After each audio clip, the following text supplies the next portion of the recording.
Hello guys, അപ്പോൾ ഇന്നൊരു കുട്ടി get ready with me for പണിയെടുക്കാൻ പോകും. ആദ്യം തന്നെ നമ്മുടെ മോയ്സ്ചറൈസർ കൊടുത്തിട്ടുണ്ട്. അതിനുശേഷം ഏറ്റവും ഇമ്പോർട്ടൻ്റ് ആയിട്ടുള്ള, കഴിച്ചില്ലെങ്കിൽ പോലും നമ്മൾ സൺസ്ക്രീൻ വേണമെന്നാണ് നമ്മുടെ നാട്ടു നടപ്പ്. കാരണം അത്രയ്ക്ക് വെയിലാണ്. ഈവനിങ് കുട്ടിയായിട്ട് കരിഞ്ഞ് അവിടെ എത്തുള്ളൂ. നല്ലപോലെ സൺസ്ക്രീമായിട്ട് ഇട്ട് കൊടുത്തിട്ടുണ്ട്. അതിനുശേഷം എൻ്റെ ഫേവറേറ്റ് ആയിട്ടുള്ള ഐലൈനർ, ഇത് എൻ്റെ ആയിരുന്നു മേബിലിൻ്റെ വാട്ടർ പ്രൂഫ് ഐലൈനറാണ്. നല്ല ഫിനിഷിംഗ് ആയിട്ട് അതുപോലെ ഇട്ട് നല്ല വിങ്സൊക്കെ ഇടാനായിട്ട് നല്ലതാണ്. പിന്നെ ഇത് എൻ്റെ ഫേവറേറ്റ് ആയിട്ടുള്ള മസ്കാരാണ്, സ്മാച്ച് ബോക്സിൻ്റെ പറഞ്ഞത്. ഇപ്പോൾ എല്ലാം ഫേവറേറ്റ് ആണ്.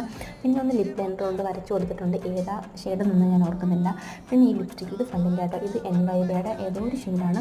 ഇത് എനിക്ക് നന്നായിട്ട് ഇഷ്ടമായി. എനിക്ക് ചേരുന്നവരൊക്കെ തോന്നുന്നുണ്ട്. നിങ്ങൾക്ക് തോന്നുന്നുണ്ടോ എന്ന് എനിക്കറിയില്ല.